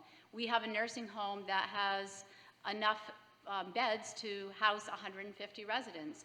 Well, we only have 100 residents. We have a budget to take care of 150 residents, but we are not staffing to the level of that budget because we adapt to what the need is there for the services that we're going to provide. And it may be that other people could speak more to this with the statistics of the information that we gathered in order to come up with the models and the staffing needed to take care of the number of calls for the different towns and the interfacility transfers. But that is where the basis of our model and our growth even in our own budget of salaries and benefits for the coming years. So this is back to the second piece of that question. If for some reason your estimates are off, and you are profitable, I do believe the proposal that we saw in our town said that you're required to make, operating green. If you didn't, because the estimate was off or for whatever reason, are the towns on the hook for the difference? Because that's one thing that I've heard. We have a contracted rate that was proposed, but would the towns be responsible for the difference if you didn't operate? The contracts that have been presented to the towns, and I believe each of them have been, not each of them, there have been some. I can't speak to each of the towns that the county has been out to, but they've been presented contracts that are 3-year guarantee for the 3 years of what it would be. So there would be that is where we intend to use ARPA funds to subsidize those particular 3 years. And are those ARPA funds available to towns in the county if towns decided to go with rescuing to subsidize that cost? Or are you restricting them only to Cheshire EMS? I would have to say we're restricting them to Cheshire EMS, yes. I mean, we're utilizing them to support what we are doing. It's a question that can be asked. It's a question that we could take a look at, but there's processes that we would have to go through to see if that's a reality. Does that make sense? Just like what you have for processes, we would have to go through the same type of process.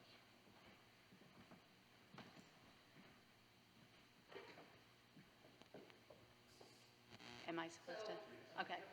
I'll go ahead. So building on that was a great explanation. I will admit that about the question was asked because I had a very similar question, and you answered it well, but could you tell me, not within, 1%, I know you don't have the financial sitting in front of you, so you put together a business model, but you are new. How close have you come to your projected run rate and revenue right now of what you built in? Because you need to address business models all the time. Yeah, I will have to say that I would have to probably, I know, they know more of the run rates of what has happened. I believe that we've gotten almost 900 calls. Excellent question. Right now, what we projected, we are 200 calls ahead for the interfacility. Our guesstimate is at the rate it's going for the next 6 months, we'll be about 400 calls ahead. And on that same note, you may know the answer to this. So with what you expected to be coming in from revenue on your contract with Cheshire Medical, right, those intertransports, that's really going to fund a lot, alleviate some for towns, like us possibly. Are you getting the revenue you expected? Is that volume high enough that Actually, yes, we are above our targets right now.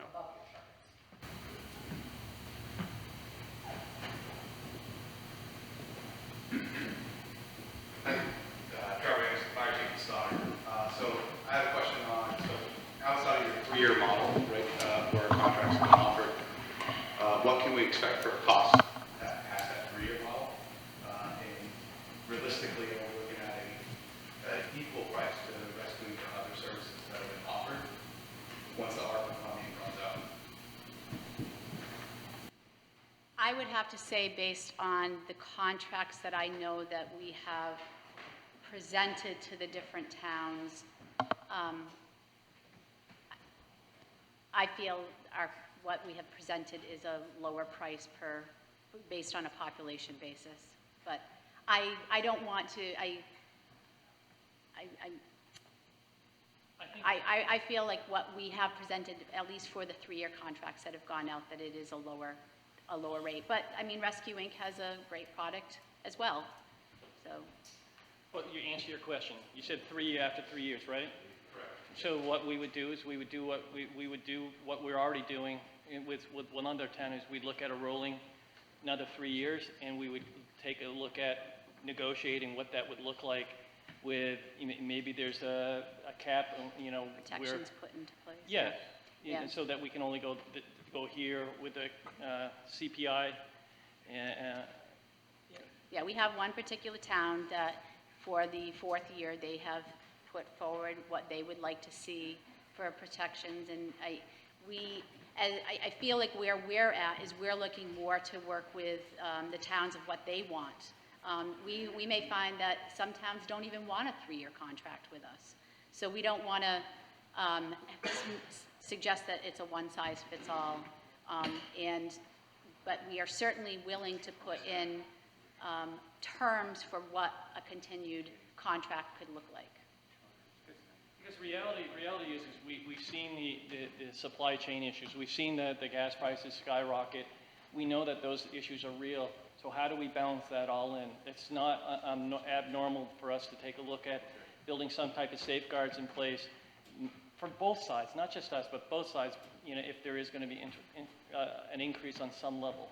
And that's just a normal process that we would do with any contract is put in safeguards for everybody that's involved. Kind of to jump in, because Cheryl and I work together on the budget. From our budget, the town's contributions ends up to be 5% of what our budget is. With that being said, with setting up for the intra-facility transfers, with the 911s, with the other type of programs, we've got $206,000 that have been put in there for this year if we need to use it. If we need to use it, that's the key, out of our budget, which is minuscule. So to your question, how much of this year's budget is coming from the towns with the contracts? It's 5%. I think that to clarify and make sure, I think it kind of sounded a little small town, right? It feels like we're keeping a Band-Aid on the cost of EMS. And my concern is that outside of that 3-year window, is that we're going to be ripping the Band-Aid come year 4. And so we're going to be opening this discussion again to our town, and the rapid increase in EMS costs in the area was clearly $12,000, $13,000 a year. We watched other businesses not have a sustainable business model with that. So I think that's more my question is, where do you guys see that being sustainable business model outside of 3 years without a large increase at that time?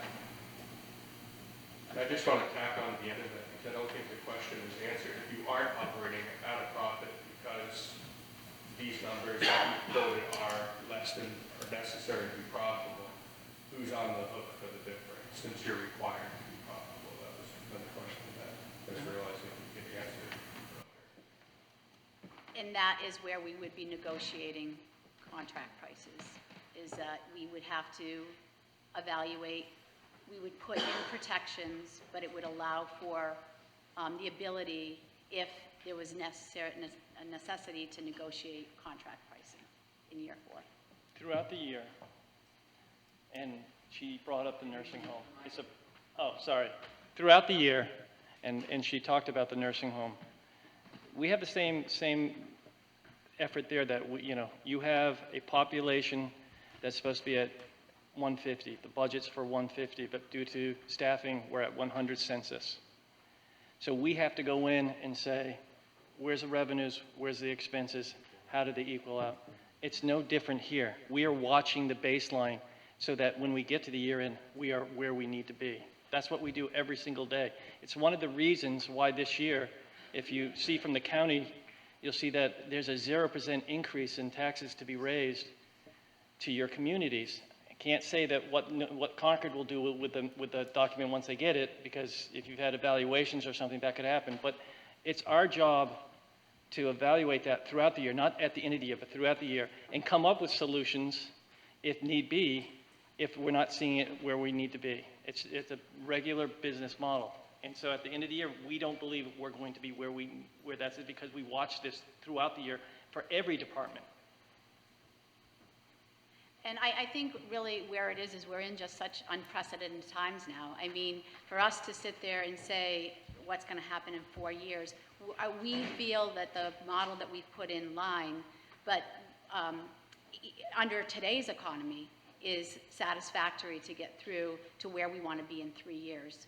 But I think that's where we would set in reassurances of, a maximum cap not to exceed CPI or something like that, but that if there was some unforeseen economic pressure that none of us were envisioning was going to happen, that it would allow us to at least come back to further discuss of what would need to happen in a 4th year, or maybe not even. So I'm just saying, I feel for us to say today that we know where it's going to be in 4 years. Hopefully, we're going to start seeing the economy slow down, and that we're not seeing the astronomical increases in the economy and this consumer price index. I think the concern, and the concern that the gentleman brought up back there, is just the fact that there is an organization that was in here, their cost per person is significantly higher to be profitable. And I understand there's transfer. I don't know if they do transfers and get income from that. But I also know that I've sat with a lot of you in our office at the town hall, and one of the things that you said over and over again was Deluzio, was giving sweetheart deals. That's why they weren't profitable. And to be honest, the numbers that we saw from you they were higher than Deluzio, but not huge numbers higher. I guess the concern is that you've got this idea that it's going to be less, and then when we get to that 4th year, there's going to have to be compensating for the missed quotes, because we saw Deluzio not being profitable with numbers similar to what the towns, or at least our town of Richmond, received. And then we're seeing another company that's been in existence for 50, 60 years telling us it costs significantly more than this. And I think that's where the concern is coming from myself, the gentleman in the back of the room, and probably from others in here as well. Because if there's, the towns are going to be on the hook for the difference. You guys have to operate the green line. So that's the concern of it. And I'm not sure. Okay. I was going to say, maybe, nothing against the chief. He's got a plethora of programs. He's got TRT, he's got hazmat, he's got wilderness. We are just singularly looking at EMS. That's the difference. Through over the years, 50 years, he does have more programs to offer. And I think he would admit each program costs some money. It does. Yeah. Does not include any funding from this area going to support the Okay, programs okay. that are separate. Okay. So we are just singularly located as far as for EMS. So the per capita price of 1 to 3 cents per day, roughly, is what you're talking. Do you have that price without the ARPA funding? I think that's what everyone's getting at. So today, if there was no ARPA funding, what would that per capita price be? So I'm coming out on more of it's about like $26 per capita.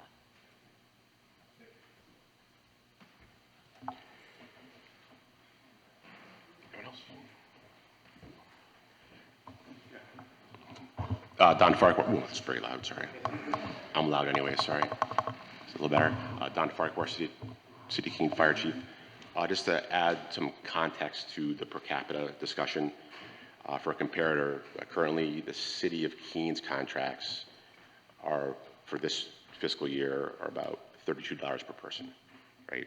So if we were to look at Swanzey as a comparator, our contract proposal to Swanzey, we're not going to, not that we'd give you one, we just don't have the manpower to support it right now, would be $230,400 a year, right? So as we bill our other towns using the same per capita, Swansea's bill would be about $230,000. If we were to enter into an agreement with Swanzey, we'd have to add more staff. And if we were to add more staff, say we had additional ambulances, like another $1 million. And if we did that, that would bring our per capita, to my somewhat poor math, about $67 per person.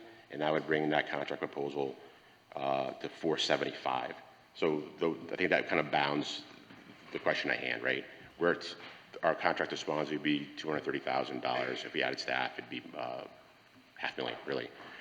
So I think that kind of gets to the question at the table, like less ARPA funds, what does that contract look like? So I just offer those numbers to give context to the broader conversation about what that per capita rate looks like.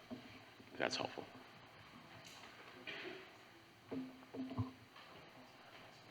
The ARPA funds are, I mean, as we're saying, the ARPA funds are not in this budget. What we bring differently to the table, and I don't want to speak for other agencies, but we have worked with Cheshire Medical to also do interfacility transfers, which is a different revenue source in order to offset the 911s, or to bring different revenue sources in to cover the expenses of the staffing that we need for the programs that we have in place.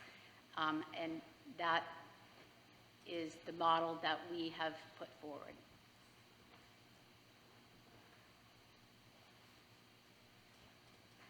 Yes. How much does Cheshire Medical currently contribute to Cheshire EMS's budget? Currently, you don't contribute anything other than they will pay for trips if there is no funding source for them. So they only pay for a service if there's not a billable funding source. How often does that happen? What's the average of that? Again, we've only been doing this for a couple months, so we haven't had a lot. I haven't seen a lot of. It's usually if we have to do capacity transfers, because there's no bed placement, that we pay for those type of things, or some of the psychiatric transfers.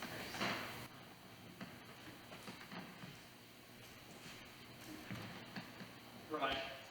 For clarity, if you have to move a patient for capacity, Cheshire Medical Center is defraying the cost of that transfer. Yeah. If there's no insurance, that will pay for it. Thank you. Yeah, I don't. Go ahead. Paul Wilbur from Sullivan. Like a lot of folks that come from small towns, we're volunteer. I teach for a living. I'm also a selectman EMT and firefighter. And I'm finding this kind of awkward. I'm wondering if the county has considered that Rescue Inc. might be part of the solution to meet the needs of the citizens of this county. Because what I'm looking at here is, it's like the dating game. This is what we have. This is what we have.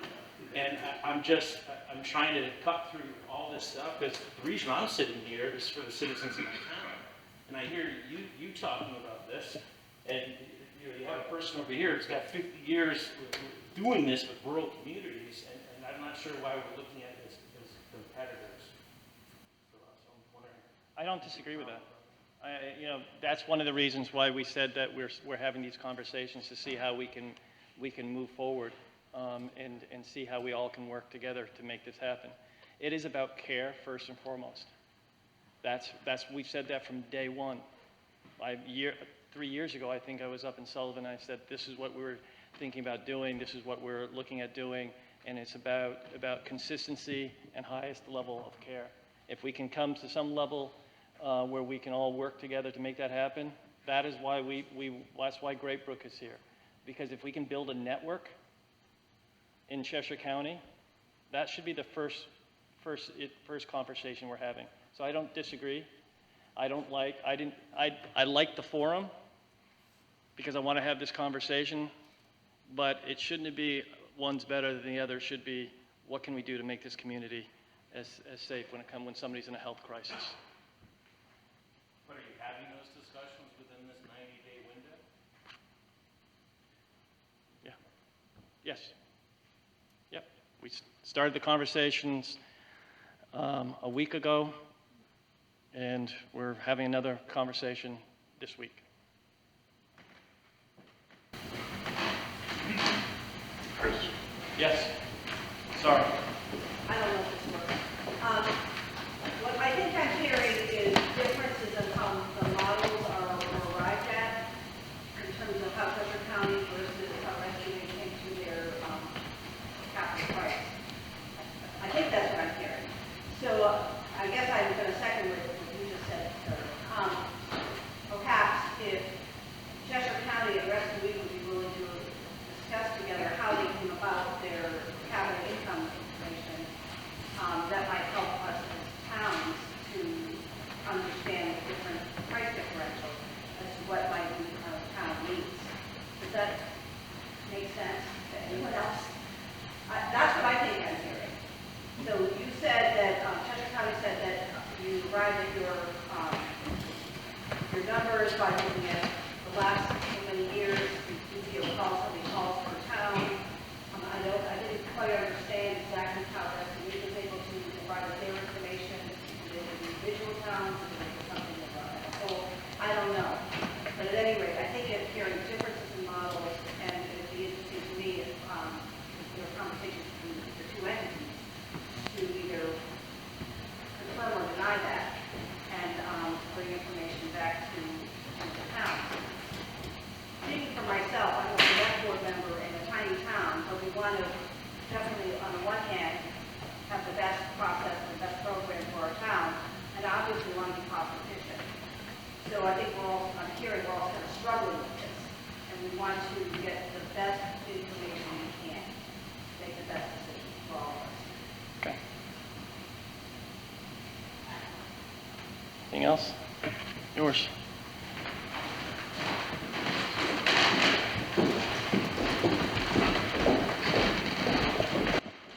Thank you for all the discussion and the questions. The format was not intended to be the dating game. It was intended to have everyone an opportunity to hear the same information. I felt to have one group come in, to get you guys together was hard enough as it is. So to have one group come in, okay, now they have to leave, then the other group comes in. Some questions are going to be generated. You might wish you asked the other one. So that was the intent. It was not to pit them against each other. I think they did a good job, not making it that. So basically, I think if you didn't already, hopefully you got a sense of why we got you together in terms of how your actions might impact what happens to some of the other communities. So, if 3 towns go with one, the other one might not be available or vice versa. Obviously, you probably all have to go back and meet with either the rest of your boards, but if anyone has any initial thoughts or next steps, possibilities, I think we'd be open to hearing them. Obviously, I haven't heard from my board, so that's important too. But again, we didn't have a result that we were going to all decide to go with one tonight. That absolutely was not the intention. It was just to exchange information and see if there might be a path to move forward.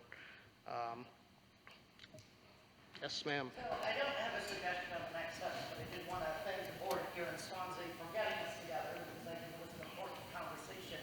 I heard some really great stuff out of both groups, and I know it does seem like, and probably to them as well as to us, that it's us one against the other, and there are choices to be made, and that's probably unfortunate.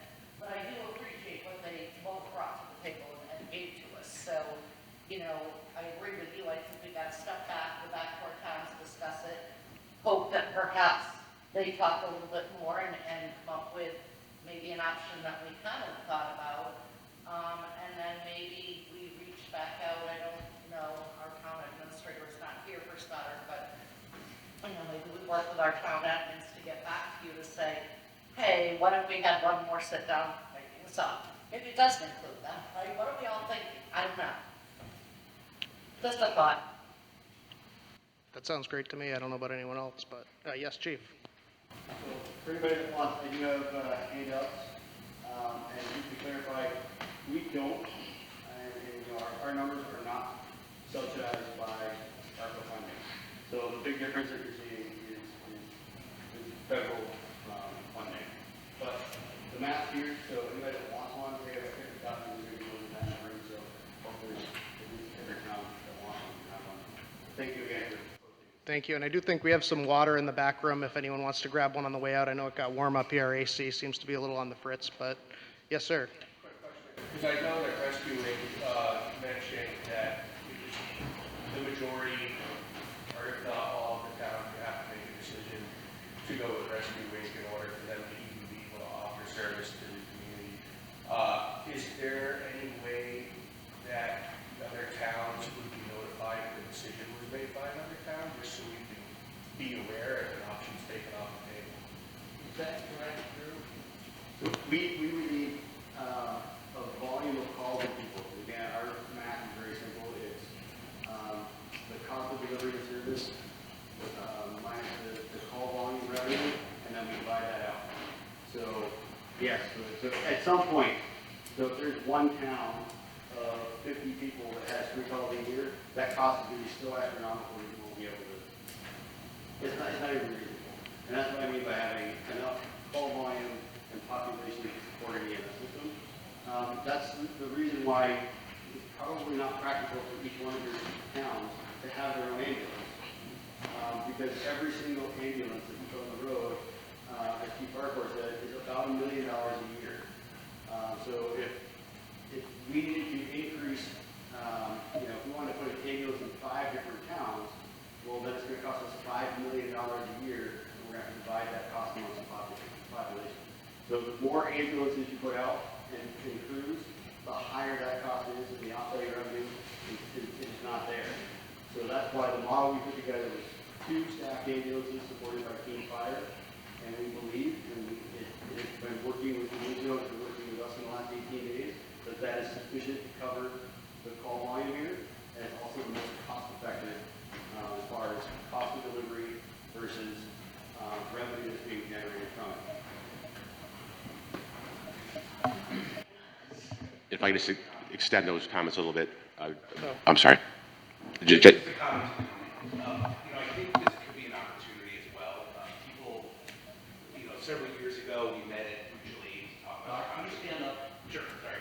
Several years ago we met at Mutual Aid to talk about the concept of regionalization. I think this is an opportunity for communities to work together. And you know, the chiefs in the room, I think they realize we have a really good mutual aid system for fire, but we don't really have that kind of compact agreement for EMS. And I'm not asking for answers tonight, but my ask is just people work together and maybe work as a system to develop those mutual aid agreements. Because the last thing, what keeps me up at night is somebody needing an ambulance and an ambulance not responding just because they're not covering the community to help each other. We're going to get through this, whether it's rescuing the county or both, or all of our outlying partners or smaller towns that have ambulances.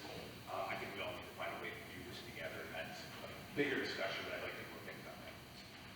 Thank you, Dr. Swanzey. Chief? just extend Drew's comments a little bit in the broader question about who signs with who.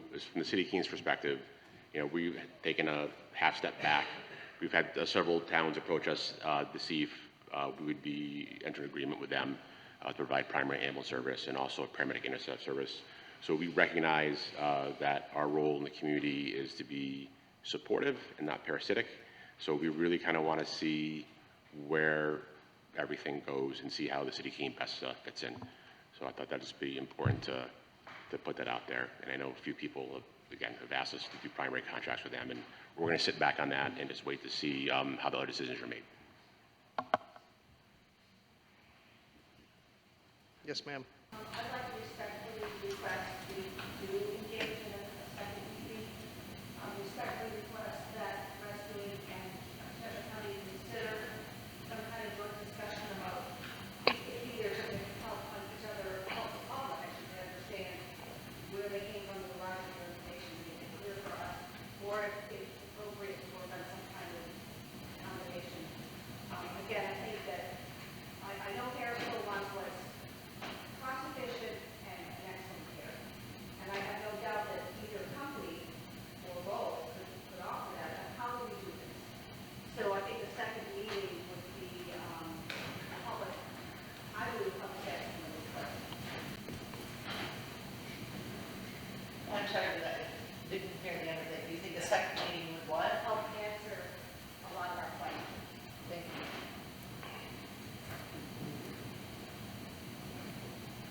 would the towns be able to formulate some of those questions and send them to us so that we make sure we're getting all of the things that might be most important to you?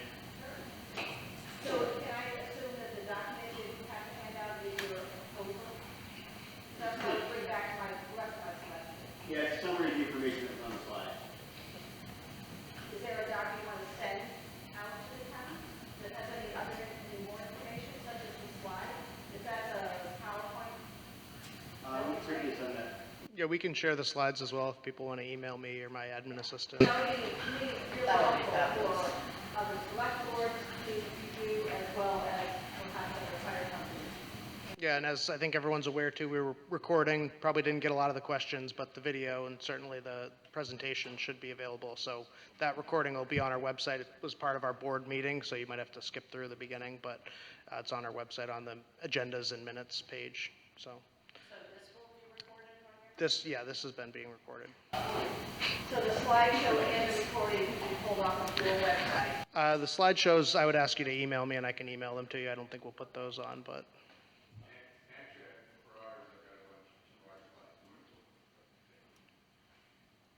Well, thank you all again for coming. This was an effort to come out here. We really appreciate it, and we'll be in touch.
You are watching a Fact TV presentation of the Town of Swanzey.